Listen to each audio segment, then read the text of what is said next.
Amen? Now, let's go to our message today. Conviction fuels passion. Let us all read Jeremiah chapter 20, verse 9. Jeremiah chapter 20, verse 9. Okay? Ano sabi diyan? Can we all read together? 1, 2, 3. But if I say, I will not mention the Lord or speak in His name, His word is like a burning in my heart. It's like a fire in my bones. I am weary of holding it in. Indeed, I cannot. Ang sabi ni Jeremiah, ang salita daw ng Diyos ay isang tulad ng apoy sa kanyang puso. Tulad ng apoy sa kanyang mga buto-buto na gusto niyang pigilan. Pero, hindi niya kaya. Hebrew 12 verse 29, at ang sabi po dyan, for our God is a consuming fire. Our God is a consuming fire. Alright? Listen. Yesterday, mayroong mga binili po akong gamit and I tried to fix yung atin pong may mga kailangang ayusin sa bahay. At may binili ako sa Ace Hardware sa SM. Habang ako ay, pagkatapos namin bumili, ginamit ko yung escalator. Habang ako po ay pababa, na-remind ako sa Singapore. Sa Singapore, yung left side, dun po yung slow, na kung saan pwedeng hindi ka gumalaw. Yung right side, kailangan open yon. Kasi lahat ng nagmamadali, doon sila dumadaan sa right side. So ulitin ko, ang left side, doon sa mga steady, pag sumakay ka ng escalator, hindi ka nagagalaw. No? Yung right side, dito po yung mga tumatakbo, nagmamadali. So every time na mag-escalator ka sa Singapore, there is such consciousness na lilipat ka sa kaliwa para makadaan yung sa kanan. And nung ako po ay sumakay ng escalator yesterday, pagsampa ko, naalala ko, lipat ako sa kaliwa. Then nakita ko yung sign. Mayroon pala sa atin. Yung kabila is arrow, yung kabila is stand. So I realized, nasa Pilipinas ako, kanan. Tumayo ako sa kanan. Kasi right side sa. Dahil ang Singapore is right-hand drive. Tumayo ako. And I observed those mga umaakyat ng escalator. They don't mind. Even us. Kayo po ba pag sumakay na escalator, do you have such consciousness na pumunta sa kanan, paring kaliwa? Makadaan. Di ba wala? Madalas nga mapapansin mo, wala lang pakialam, nagkwekwentuhan, maakyat. Di ba? Sino dito ang may ganong klase ng consciousness na pag sumakay ka ng elevator, alam mo pag hindi ka nagmamadali, sa kanan ka? Can you raise your hands? Talaga? Conscious kayo? Ako lang pala hindi. Alright. Pero, most of the time, makikita mo wala. Otherwise, very, very obvious yung mga taong nakalinya na hindi gumagalaw. Sa Singapore, kitang-kita mo siya. Kahapon, nakailang tingin ako, parang wala naman nakakapansin. Sabi nga ni Pastor Ernie, when you love God, even in a song, kahit secular pa yan, may message si Lord. Amen?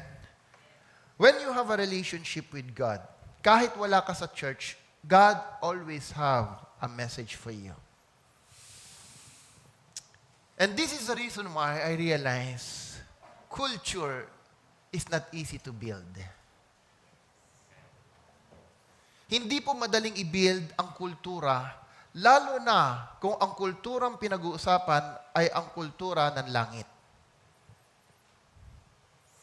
Don't ever think that you come to church, you will be changed.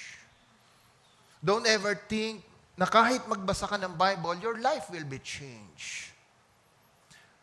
Change and transformation is a culture that need to be built, that need to be established. You don't need to tell to a person, I'm a Christian. Hindi mo kailangan sabihin kung anong magandang ginagawa mo. People will see your life. People will see your responses. They will see your attitude. And the way you show yourself to others determines what kind of culture you have.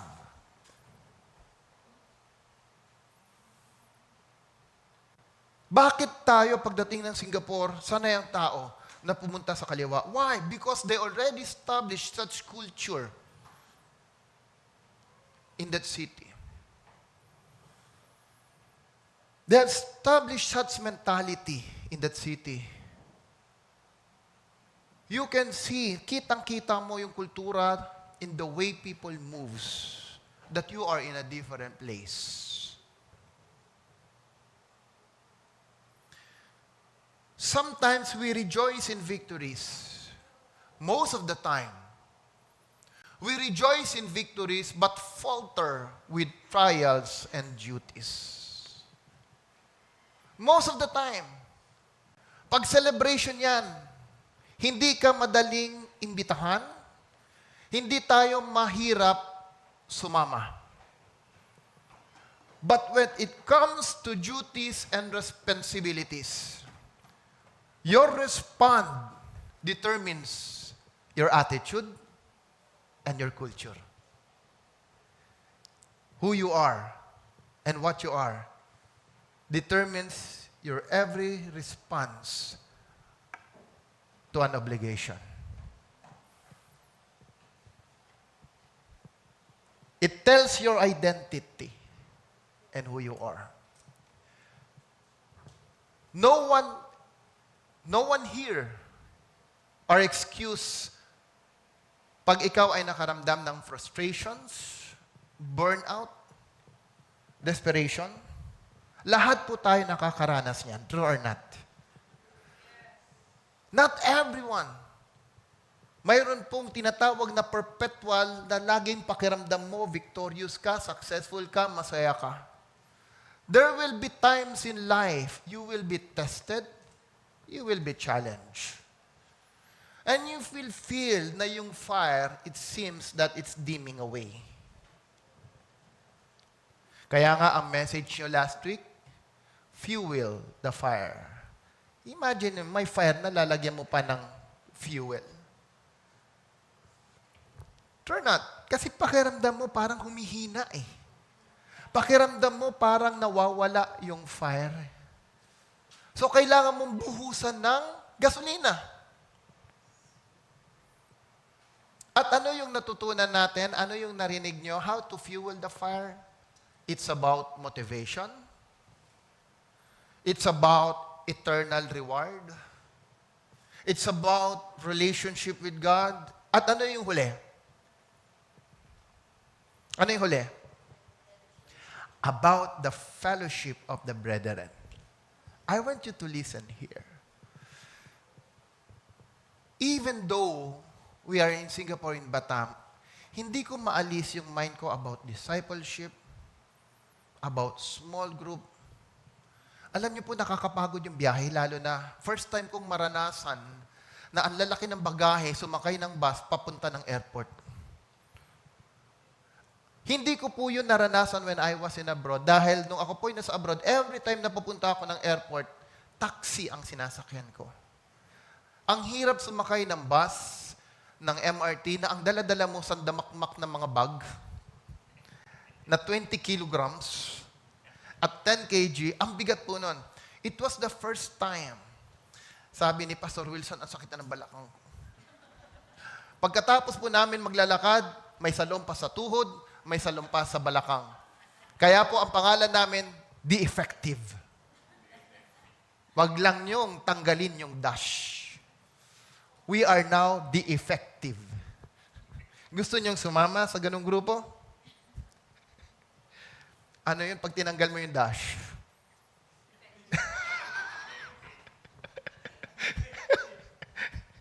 Mahirap pala sumama sa mga senior sa ganung lakaran.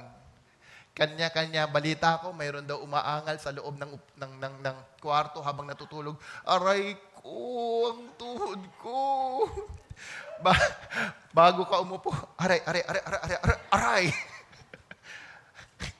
Iba na ang tumatanda. Ba't ba ako napunta doon? Ba't nga ba ako napunta doon? Fellowship. No? Fellowship with the brethren. So I keep on thinking the small group. Na kahit gaano ka kapagod, jet lag, pagdating mo dito, iniisip ko pa rin, Lord, hindi pa kami nakakapag-small group this week. Hindi pa ako nakakagawa ng topic for the small group. So, kahit gaano kakapagod, I see to it na makagawa ko ng topic, believing and hoping that the message is so clear to everyone, I need to fuel the fire. That was the message. And part of the message is fellowship. How can you have a fellowship if there's no topic? So I prepared the topic, I sent to the group, hallelujah. I sent my own schedule, hallelujah. Nag-send ako, we will have a small group this coming Friday, hallelujah. Because fuel the fire, amen. Glory to God. Dalawa ang sumagot. Dalawa. The rest, nasa sin zone. The rest, heart. Hindi ko alam kung ano ibig sabihin ng puso. Okay ba? I love you ba? Na-fuel ba yung fire? Heart. And there is silence.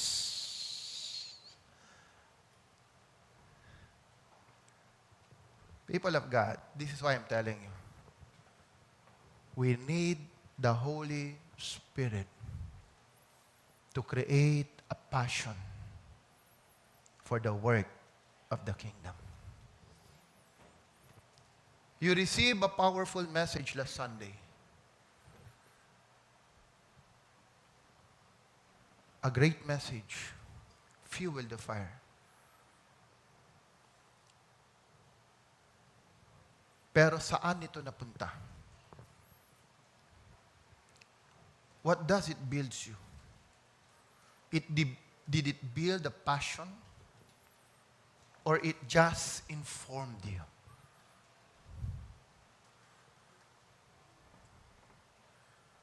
I told you a message.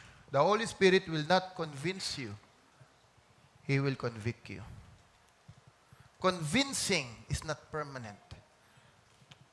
You may be here last Sunday. Amen. Hallelujah. That's right. Glory to God. Are you convicted or are you convinced? Your response to situation determines your spiritual maturity.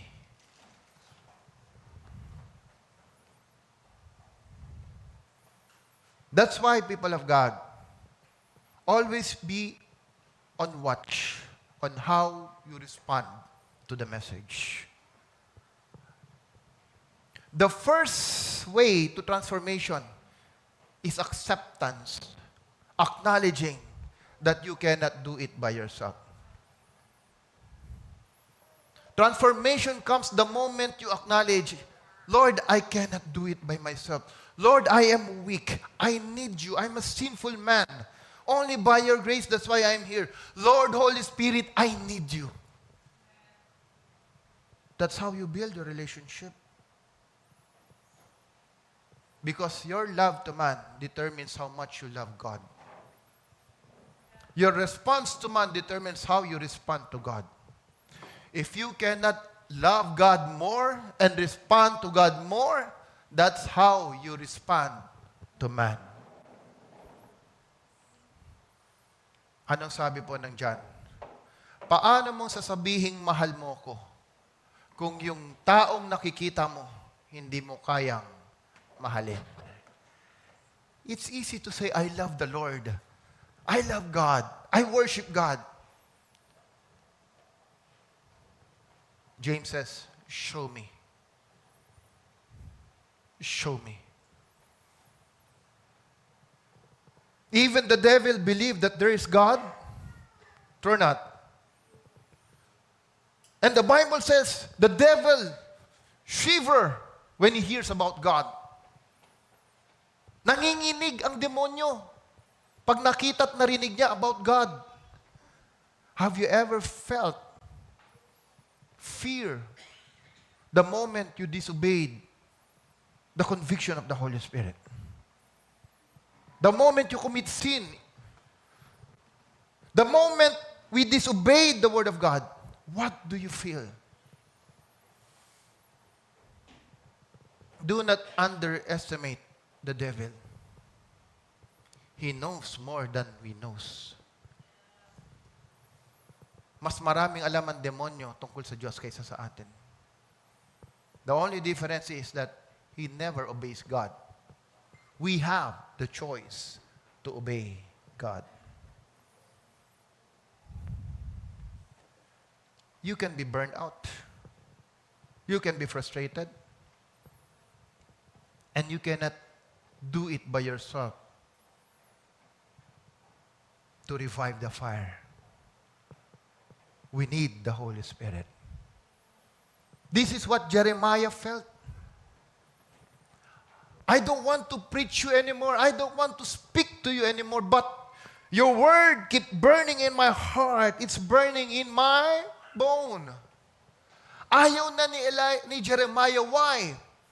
Because every time Jeremiah preached the word of God, he prophesied against the southern kingdom. Every time Jeremiah speaks the word of God, he's telling to the southern kingdom about the coming siege, about the judgment of God over the nation. Ikaw ba gusto mo magsalita sa isang tao? Tayo, takot na takot. In discipleship, takot na takot tayo sabihin sa tao na kasalanan ang ginagawa mo. Takot na takot. Para bang tila ba you cannot rebuke a man dahil gusto mo ma-maintain ang relationship. No, people of God, because no matter how much you do, open rebuke is still better than a secret love. Kung mali ka, tell to the person that is wrong. Anyway, at the end of the day, it is not us who will change the heart of God. It is God who can change alone the heart of a person. We are just a vessel of His presence.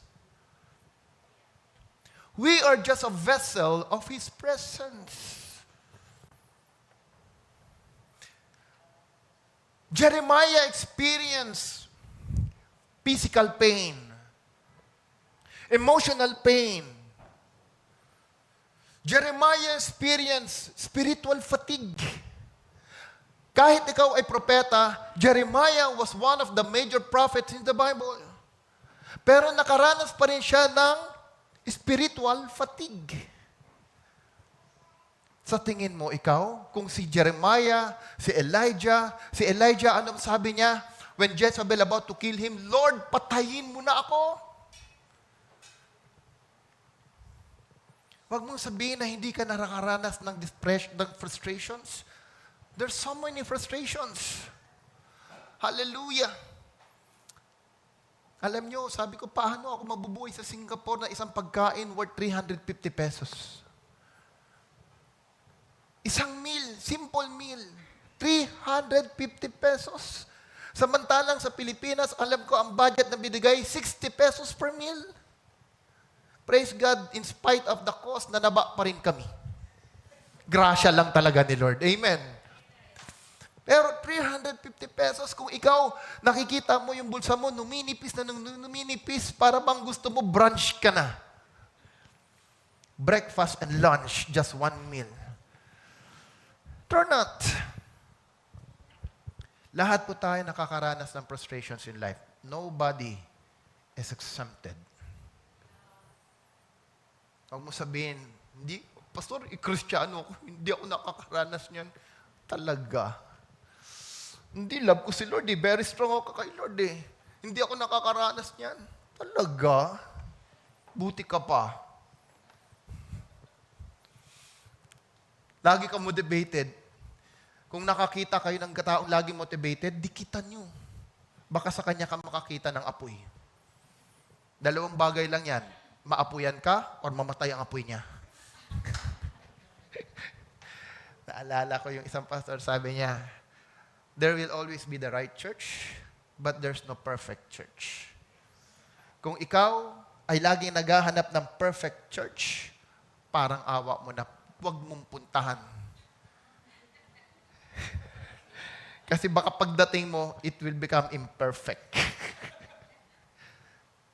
Amen? All of us suffers. Worse about Elijah. He faced public humiliation. Pinapaya siya. Itinapon siya sa well, empty well, para dun siya patayin. For what? Just speaking the word of God. Sabihin mo sa katabi mo, huwag kang matakot magsalita ng salita ng Diyos sa pamilya mo. Huwag kang mahiya. Huwag mo ikahiya ang salita ng Panginoon. Huwag mo ikahiya ang si Kristo sa iba. Kahit pa i-deny, kahit pa payain, masyado ka namang reliyoso. That is the key. Sabi nga ni Ate Nay, there's a power in the Word of God. There's a power in the gospel. Amen. Don't be ashamed. Pag-usapan ang salita ng Panginoong Diyos. That's why, sabi ni Elijah, your word is like a burning fire in my heart. Jeremiah wanted to stop preaching. He wanted to stop preaching. Sometimes in the ministry, you want to stop. Pastor, wala namang pumupunta sa discipleship. Pastor, wala namang sumasama sa small group Pastor, tawag ako ng tawag. Ayaw naman sumagot You want to stop. But the question is, how much conviction do you have in your hearts? How much conviction of the Word of God in your heart will push you to have a passion to do the work of God?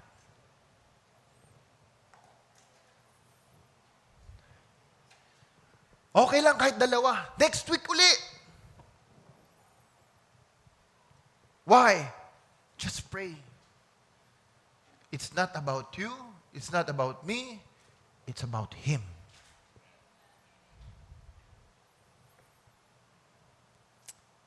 Again, Jeremiah, His word is like a fire burning in my heart. It's like a fire in my bones. I am weary of holding it. Indeed, I cannot. This fire refers to the burning conviction of God's word. The inner compulsion of the Holy Spirit, a divine passion that refuses to be silenced. Ayaw mo na. Pero the conviction keep burning inside you. There's an inner voice within you that is telling, go on, move on. Kuya Jean, nahihirapan ka, may frustrations ka, just move on.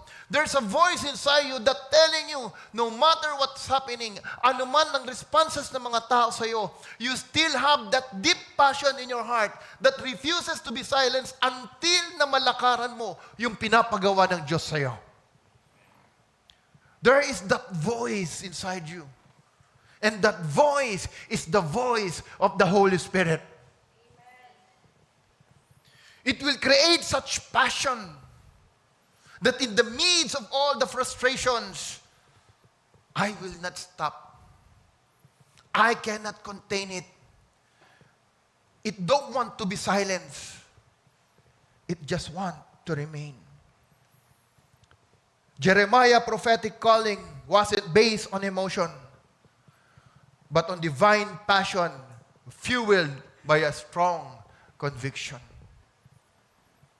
Marami po, they are driven by their emotion.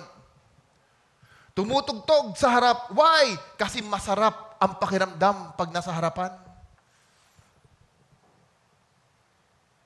Sa totoo lang, as a reminder to all of us, according to Dr. William Woon, I remembered when he mentioned, every time you stand in the pulpit, it added egos in your life.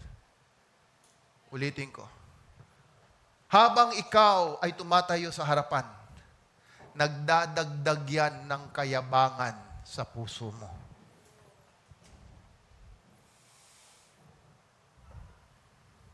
It's nice to stand in front, but why are you doing it? Is it because it brings you joy? It brings you happiness? Or because there is a voice burning inside your heart telling you, I want to serve God with my gift. I want to honor God with my talent. I want to be the leader of a discipleship because there is a voice inside me that telling me, hindi lang ako disciple, that I will be a discipler. I want to lead my small group. Why? Because it is God's plan in my life, a purpose for His kingdom, to encourage the unchurched to come to the church to share the Word of God that they may too have a relationship with Christ. This is what should be speaking in our heart. Wealth, blessing, prosperity, it's all temporal, people of the Lord. What is permanent is eternity.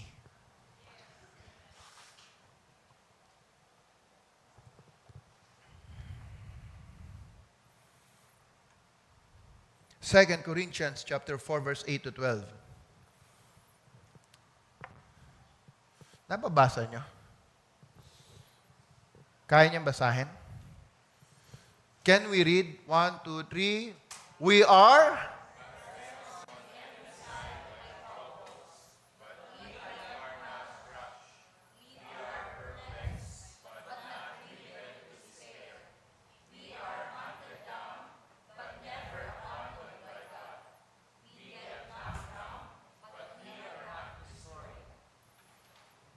Tuloy.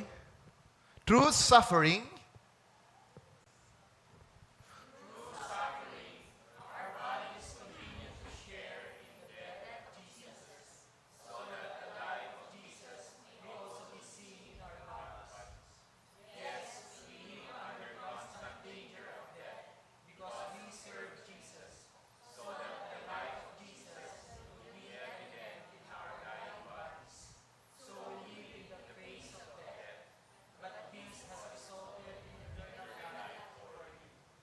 hallelujah. Kaya ba nating sabihin sa sarili natin, we live under constant danger of death because we serve Jesus, so that the life of Jesus will be evident in our dying bodies. Kapatid, hindi ka pa binato para patayin. May nakaranas na ba sa atin na ikaw ba ay nung ikaw ay nagdi-disciple, nakatanggap ka ng curse, threat, pag bumalik ka dito, papatay ka namin. Mayroon ba kayong naranasan na gano'n? Mayroon ba sa atin na nakaranas na habang ikaw ay gumagawa sa gawain ng Diyos, tila ba mayroong gustong pumatay sa iyo? Alam niyo, itong tayo po ay nagsisimula, hindi ko makalimutan, sa isang lugar, habang ako'y papunta mag-isa, nagsisimula pa lang ang church. Nung nakita niyang ako yung parating, sinasaray ang gate. Sinasaray yung gate kasi alam nila na ako po ay pastor. At habang ako ay nagba-Bible study sa loob, may mga sumisilip sa labas. Maririn mo. At habang ako'y nakakarinig, lalo ko linalaksan yung aming ginagawang Bible study. Minsan sa Indonesia, magkasama kami ni Pastor Edwin sa isang gawain sa mission. Bago ako dumating, sabi ni Pastor Edwin, huwag kang magsasalita na pastor ako. Bakit, pastor? Mayroong mamamatay dun sa loob pag kilala mo. Pagdating namin doon sa lugar, sa isang island, sabi ni Pastor Edwin, yan yung isa doon, no? Sabi ko kay Pastor Edwin, kahit di mo sabihin, mukha talagang killer. People of the Lord, you haven't really gone through yet threats that may destroy you. Napakasimpleng gawain pa ang pinapagawa ng Diyos sa atin.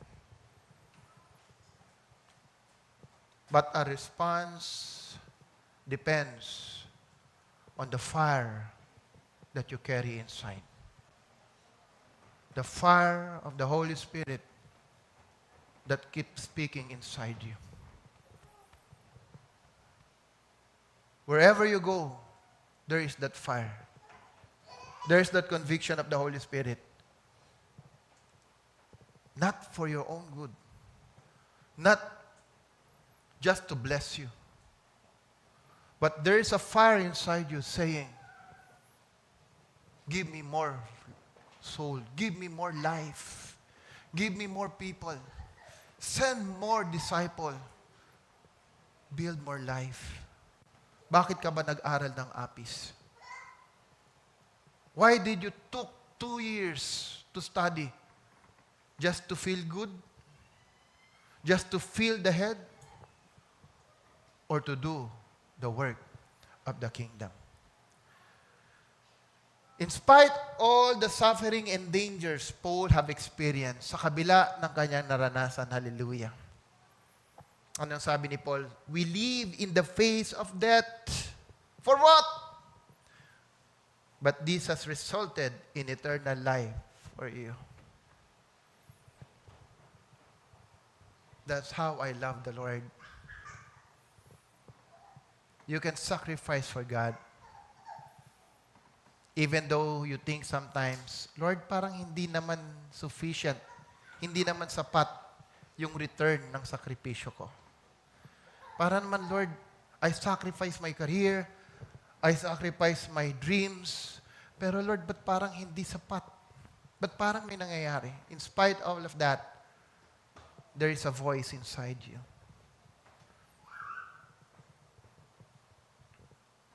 It's not about what you have in your hands. It's about the legacy that you can leave behind. Praise God for the church that in spite we are not big in physical. Pero hallelujah. I never thought that we will influence other nations, other place. Who we are and what we are is not the work of man, but the work of God.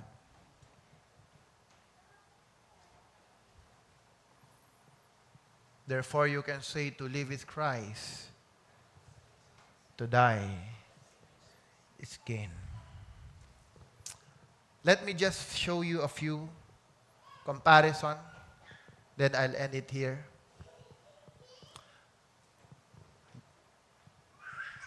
Be careful.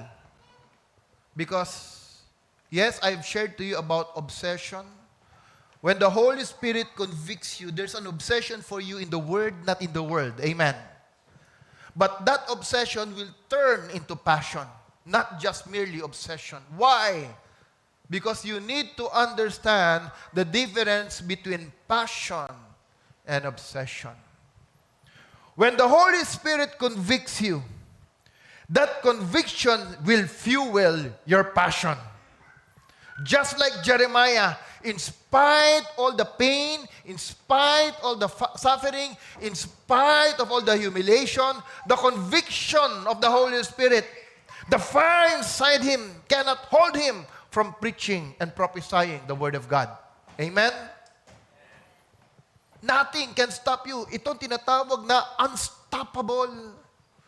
You cannot be stopped in advancing the kingdom of God.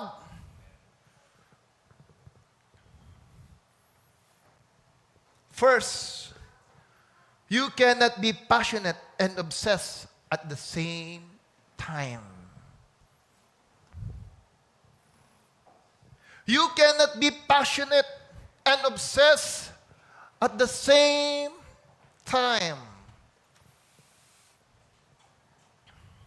Why?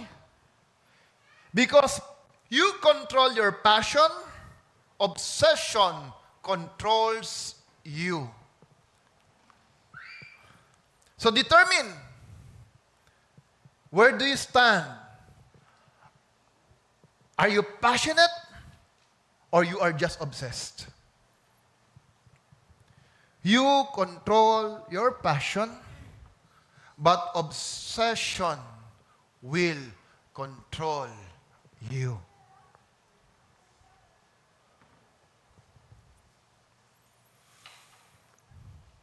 Passion energizes and motivates. Sorry. Isa muna. Passion pulls you closer to God. Obsession pushes you away. When you are passionate with God, you will read His Word. You will always be part of the work of the kingdom. But if you are obsessed, every decisions you make, it will always push you away from God. Money, wealth, career. Pastor, ibig sabihin, hindi na pwedeng yumaman? Pwede pa din. Hindi ba pwede mag-focus sa career? Pwede pa rin. But when you are passionate with God, your career will be a blessing to your passion. It will still bring you closer to God in everything what you do. It will not separate you from God. Amen? I will bless you. I will make your name great. Why? So that you can be a blessing to the nation. God will not just bless you, and at the end, you will be separated from God. Be careful on what you ask from the Lord. Maraming mananampalataya, they ask for everything. They ask everything from the Lord. They ask for the treasures of heaven. Nung tinanggap nila ang treasures ng heaven, nawala sa Diyos. Naalala ko yung isang kwento. Panginoon, pagpalain mong tindahan ko para ako makatulong sa church.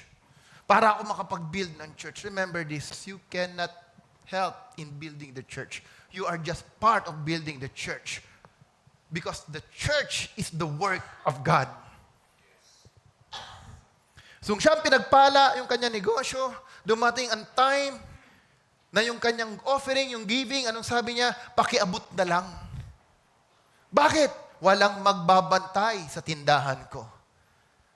Nung una, umaaten ng church, nananalangin, Lord, pagpalain mong tindahan ko. Pinagpala ni Lord. Nung pinagpala ni Lord, nawalan ng time kay Lord. Anong sabi?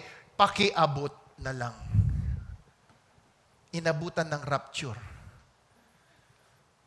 Nakita niya, mga kapatiran, wala na, siya naiwan. Nanalangin, Lord, bakit ako naiwan? Sumagot ang Panginoon. Anong sagot? Walang magbabantay ng tindahan mo. Be careful on what you pray. Passion brings you closer to the Lord. Obsession will pull you away from God. Passion energizes and motivates. Obsession discourages and may cause anxiety. Alam mo, pag yung ginagawa mo, gustong-gusto mo, pero sa tingin mo parang hindi ka pinagpapala. Sa tingin mo, puro stress ng ginagawa, go back to the Word. Baka hindi na yan ang pinapagawa ng Diyos sa'yo. Huwag mong sabihin, tama nga salita ng Diyos, no? Alam niyo, madalas ko naririnig, pag may nangyari na, sasabihin, tama talaga salita ng Diyos. Bakit? Kailan ba naging mali ang salita ng Diyos? Tayo mananampalataya, minsan di ko rin maintindihan. Kung kailan naranasan mo na may mali, sasabihin mo, tama talaga ang salita ng Diyos. Para bang nung nagtuturo si pastor, mali yung ibang sinasabi niya. Tama ka talaga, pastor. Teka lang, hindi ba lahat ng tinuturo ko tama talaga?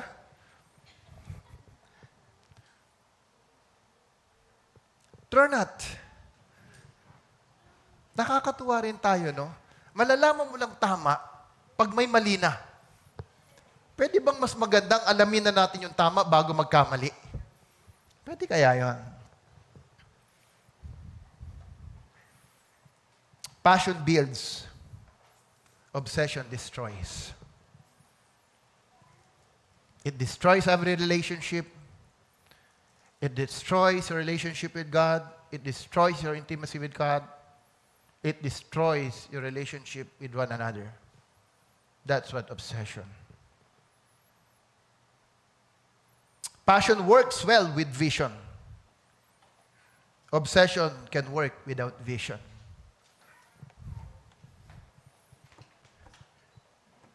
Passion works well with vision.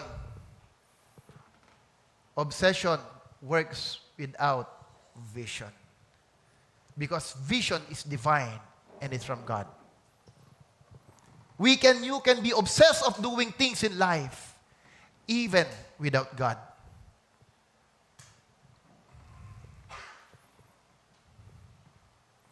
Be careful on what you do. We can do things even without God. King Cyrus fulfilled his mandate of building the temple in the time of Ezra. Listen. He helped Ezra to build the temple. He provided everything. But Cyrus is a pagan worshiper.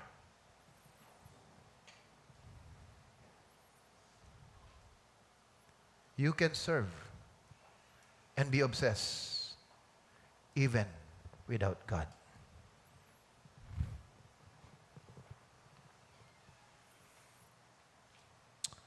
Passion, respect, relationship, and boundaries. Obsession break boundaries and can crowds others. Kaya nga minsan kahit may nangyari, maiintindihan, uunawain mo pa rin. Why? Because of passion.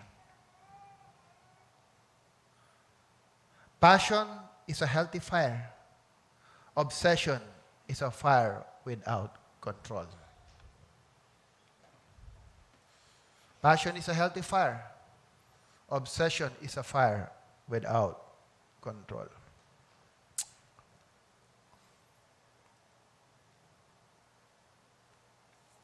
Listen. Listen. Who knows King Uzziah? Who have heard about King Uzziah? Can you raise your hands? King Uzziah was very passionate in serving God. He wants to hear from the Lord. He wants to serve faithfully God. And because of the right heart and because of the passion, God promoted Uzziah, amen, to be the king of Israel. He was promoted. But when he was promoted, he became arrogant. Naging mayabang. At ang gusto ni Uzziah to burn incense in the temple, he crosses the boundaries na hindi pinapagawa ng Diyos sa kanya. He was so obsessed, hinanap ko, what's the reason? Bakit naisip ni Uzziah yun, in spite being already the king of Israel? You know what some other scholar says? Mga commentaries, ang sabi doon, ang gusto ni Uzziah, he wants to have full control over the kingdom. Kasi pagdating sa worship, he was being controlled by the priest. Most likely, he knows David. David is not just a king. He was the judge. He's also performing the function of a priest. Uzziah want to have control over the land of Israel. Take control of everything. Until sinabi ng mga priest sa kanya, that's not your work. That's not your work. Di ba ang utos ng Diyos, do not create strange fire. What does it mean? Do not create your own worship. You might be worshiping God, but not the way God wants you to worship Him. That's what strange fire is all about. What happened to Uzziah? Uzziah was destroyed. He died with the leprosy. Anong pinakita sa atin ito? Namatay si Uzziah without a repentant heart. Hindi nagsisi si Uzziah in spite of all the priests around him. Hello, baby. Because of such obsession, Uzziah was destroyed. Conviction is the source. Passion is the response.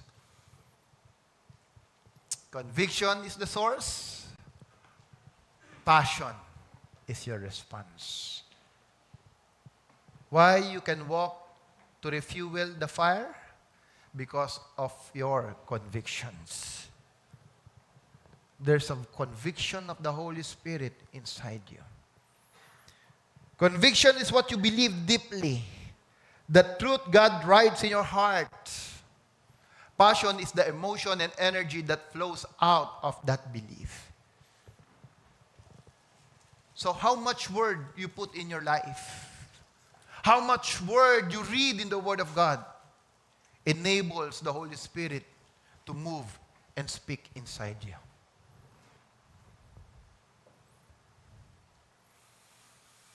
Conviction answers, why must I do this? Passion answers, how strongly do I feel about doing this? Bakit ko kailangan to? Passion inspired us. Conviction sustained us. Passion inspired us. Conviction sustained us. Conviction is spiritual foundation. It empowers you to continue. Passion, it rise and fall. Pwede kang passionate today, tomorrow you are not passionate. But your conviction will sustain you to come and come and come again in the presence of God.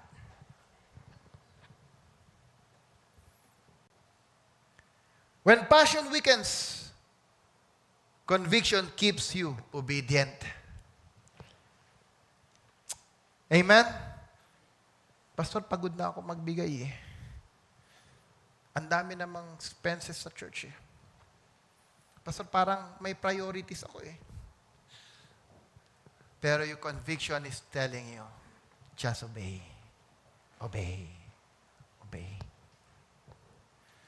Conviction inspired you that in the midst of scarcity, I want to bless the Lord. You cannot give right without the Holy Spirit in your life. Even giving is the work of the Holy Spirit in the life of His people. Alam nyo, I'm blessed with God's Light Church. Ang kanilang service and ministry, 3 times a day yung English, 1,700, 500, 700 ata yung kanilang attendance. Mayroon pang 500 Filipino service, Indian service, ibang service. Listen. Ang nakaka-bless, bawat service, may meal. Ang bawat service, may pagkain. Ayaw nyo ng meal, di pagkain. Parang mas masaya kayo. True. At yung pagkain, not a simple meal. They have volunteers. Gabi pa lang, linuluto yung pagkain, pinapak, ina-arrange for 700, 500, 700, 500 participant members of the church. Hindi lang yun. May ibang mga congregation pa. They prepare it every Sunday. Tayo once a month na lang. Pat bless. Parang ayaw pang sumagot ng iba. This time, every Sunday. Sabi ko, Lord, talagang pag ganito ang sambahan mo, lalago ng gusto. Tinanong ko yung kaibigan ko, paano nyo tinuturuan yung mga tao magbigay? Paano nyo sila ini-encourage na magbigay sa church? Kamusta yung financial nyo?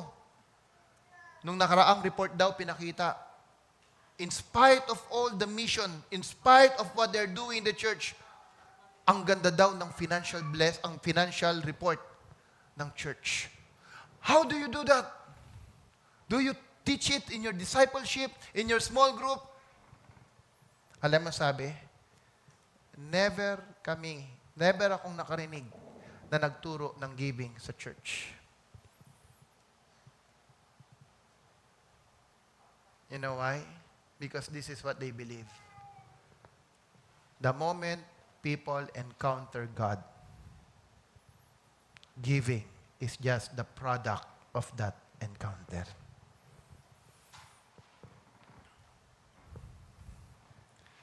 A person who really encountered the Lord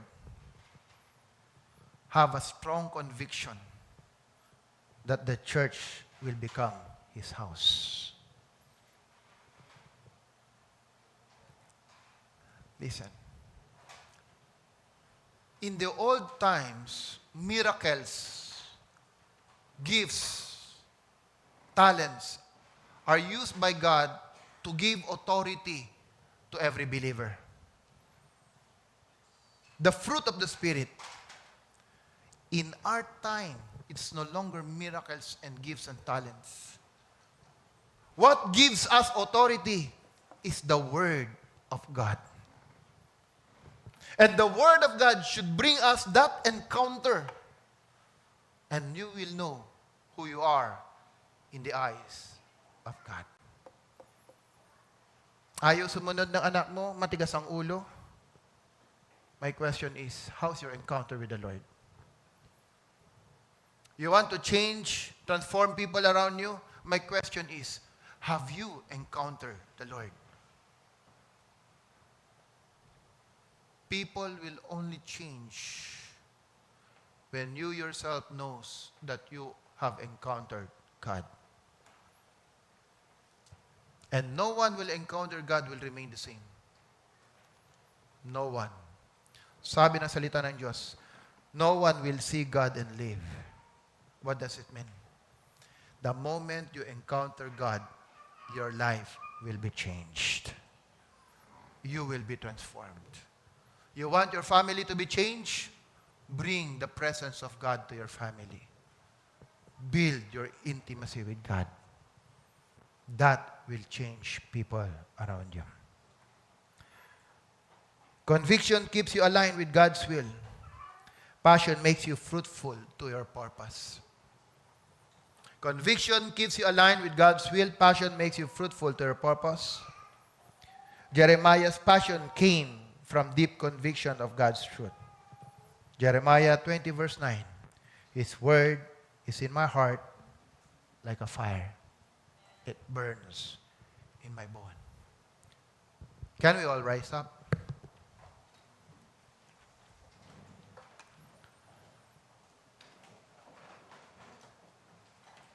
In conclusion, can we read together? Passion without conviction burns out. Conviction without passion dries out. When the Holy Spirit gives both, simply obey. Obedience is the key. When you feel the Holy Spirit is talking to you this morning, just ask yourself, are you passionate or obsessed in the things you do? Just close your eyes and ask yourself, are you passionate? Worship team?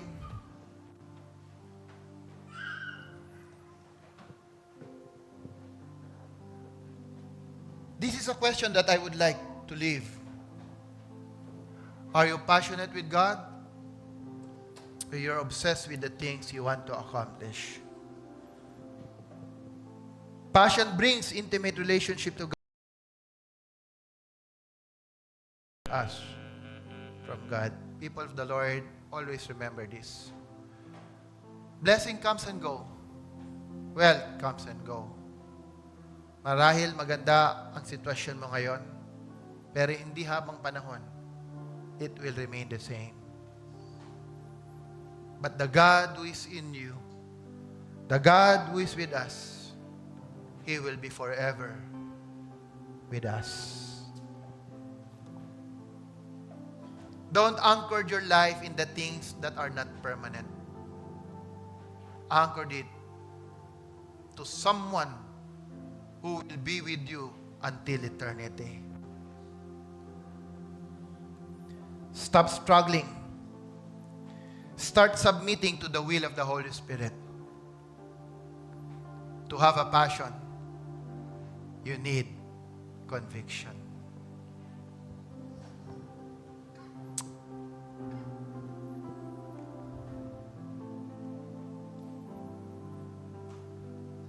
Hallelujah. Can we sing this song? And as we're singing it, allow it to sing and see yourself with the song. Let the Holy Spirit touch you today. Let the Holy Spirit convict you with His word. Kay buti ng ating Panginoon, magtatapat sa habang panahon. Hallelujah. Maging sa kabila ng ating pagkukulang, biyaya niya'y patuloy na daan. Katulad ng pagsinag ng gintong araw, patuloy siyang nagbibigay tanglaw. Kaya sa puso ko't damdamin, katapatan niya'y aking pupurihin. Minsan pa, sadyang kay buti ng ating Panginoon. Sadyang kay buti ng ating Panginoon, magtatapat sa habang panahon. Maging sa kabila ng ating pagkukulang, biyaya niya'y patuloy na daan.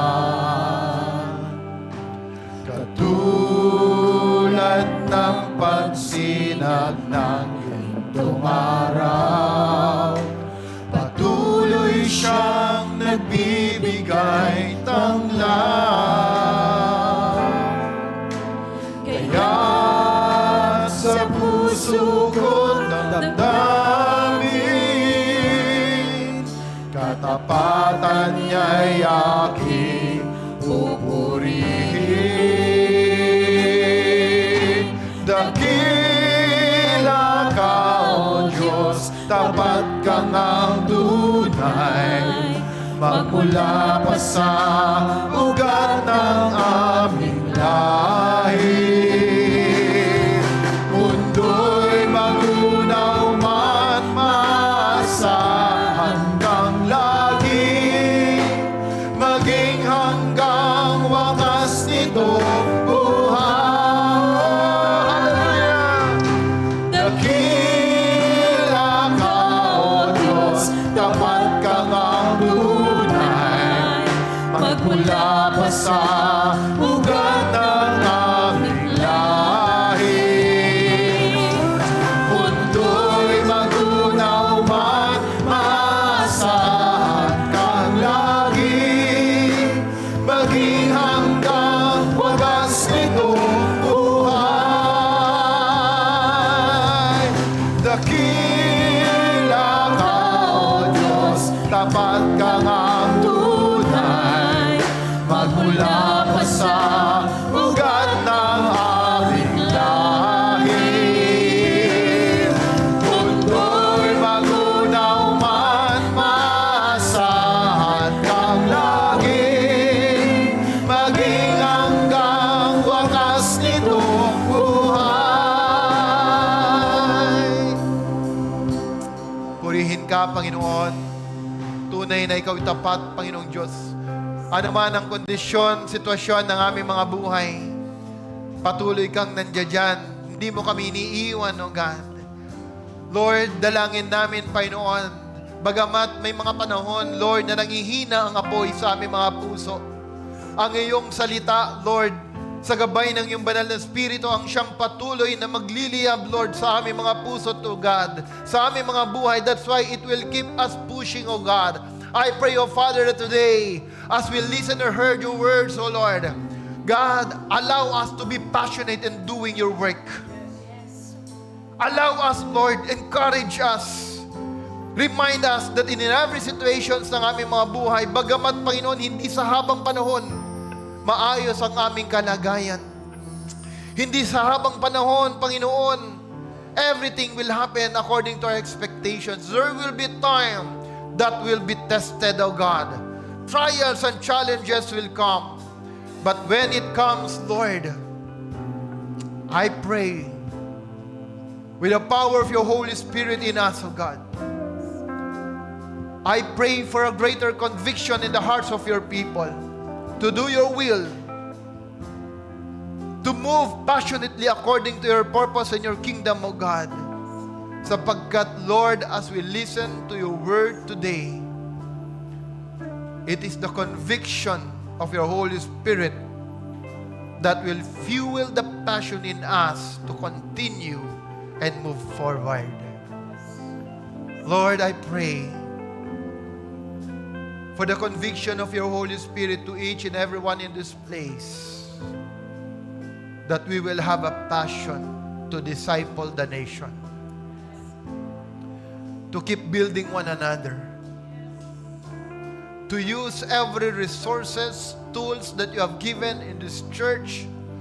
Lord, small group, discipleship, mentoring, O God, everything that you have given and entrusted to us, O God, I pray, Holy Spirit, ignite that passion in us, Lord, na ito'y aming malakaran, mapagtagumpayan, ayon sa iyong kalooban, para, Lord, in the advancement of your kingdom and to glorify your name alone.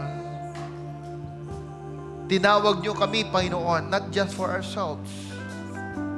You have called us to reach out to the nations. This is our storyline. Again and again and again, our cultural mandate is to take dominion upon dominion. From Genesis to Revelation. So, Father, we have a common storyline to play a role, Lord God, as you lead us in discipling the nation and making this world experience and feel your kingdom. Our Father who art in heaven, holy is your name. Your kingdom come. Your will be done on earth as it is in heaven. This is our prayer. This is our cry as a church. This is our mandate, O God, to establish and build a strong governing church by raising sons in word and spirit, that as a family, O God, our culture, O God, of loving you, loving man, raising leaders will be the legacy of this church. Salamat, Panginoong Diyos. Once again, Holy Spirit, seal your words na hindi lang ang aming isip ang mapupuno, kundi ang aming mga puso, Panginoon, ay maiayos ayon sa iyong kalooban. Salamat, Panginoon. Ating itaas ang ating kamay sa ating Diyos ng buhay. May the Lord God bless you and keep you. May the face of our Father in heaven shine upon you. May the Lord lift up His countenance to you and give you peace. May the grace of our Lord Jesus, the love of the Father, and the communion of the Holy Spirit be with you all. And this I pray in the name of the Father, and of the Son, and the Holy Spirit. Amen.